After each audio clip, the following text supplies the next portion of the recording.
Everybody, I just watched Jason Whitlock's recap of his interview with Donald Trump, and I have this to say. He set back the cause of black media all the way to the 1950s.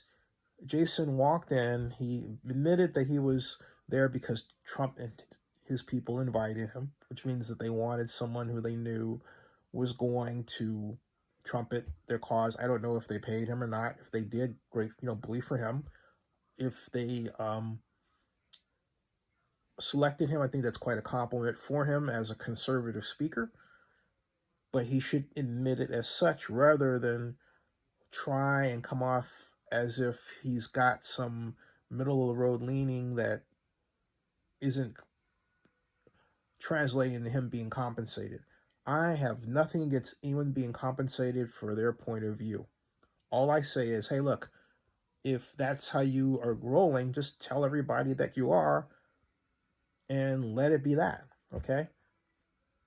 I didn't like, Jason, that I'm going to expound on this in a longer vlog, but look, you didn't say anything to really convince me that you genuinely understand the gravity of what you did. Let me explain something to you. Under Barack Obama, what President Trump doesn't understand is that his predecessor, 44, had more blacks working in key positions in the White House than in history. So when Trump says that he did more for black folks than anyone else since Abraham Lincoln, I laugh. That is a complete joke. Because I'm reminded of a Black Enterprise photograph of a number of black folks, us, executives in key positions with the Obama administration, all lined up, not staring at the camera, but looking at their Blackberries, doing their work. The whole purpose of the photograph was, here we are, we're working. We're too busy to celebrate because we're busy. It was a very powerful statement. It was a very powerful statement. It's quite an honor that you were invited by Trump, but you were invited by Trump for reasons that were wrong, because they wanted a black mouthpiece. That's why they brought you in. Do not mistake that. They wanted someone who for them provided a black safe space.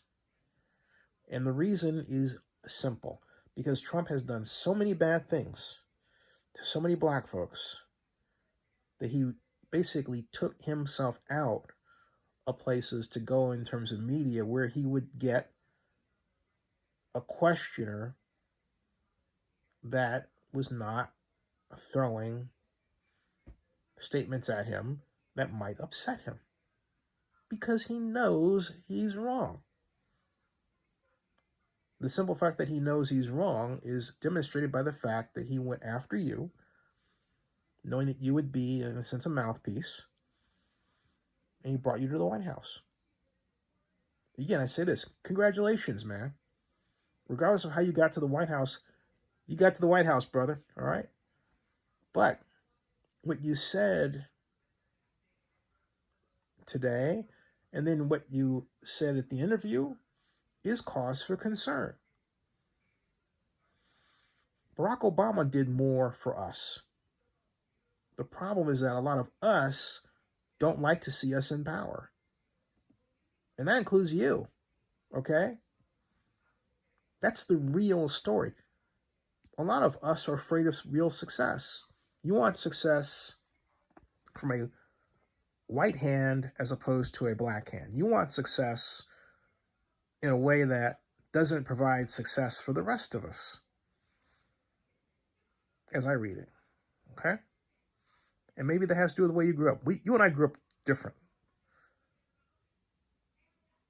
You said some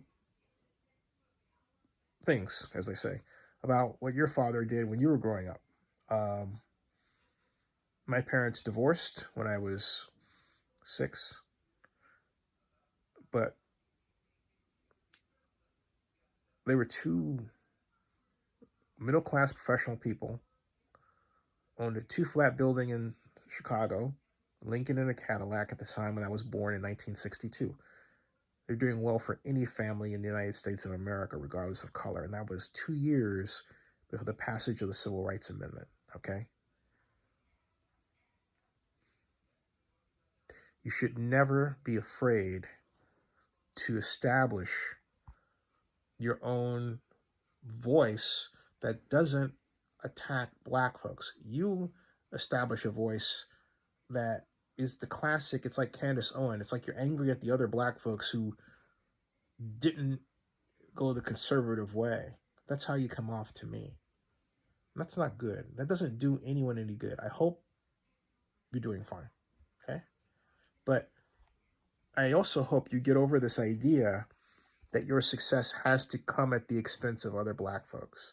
And I'm not sure that you're there yet. I don't know you, and I'll say more about this later because it's bedtime. I just saw what you said, but I have a lot more to say.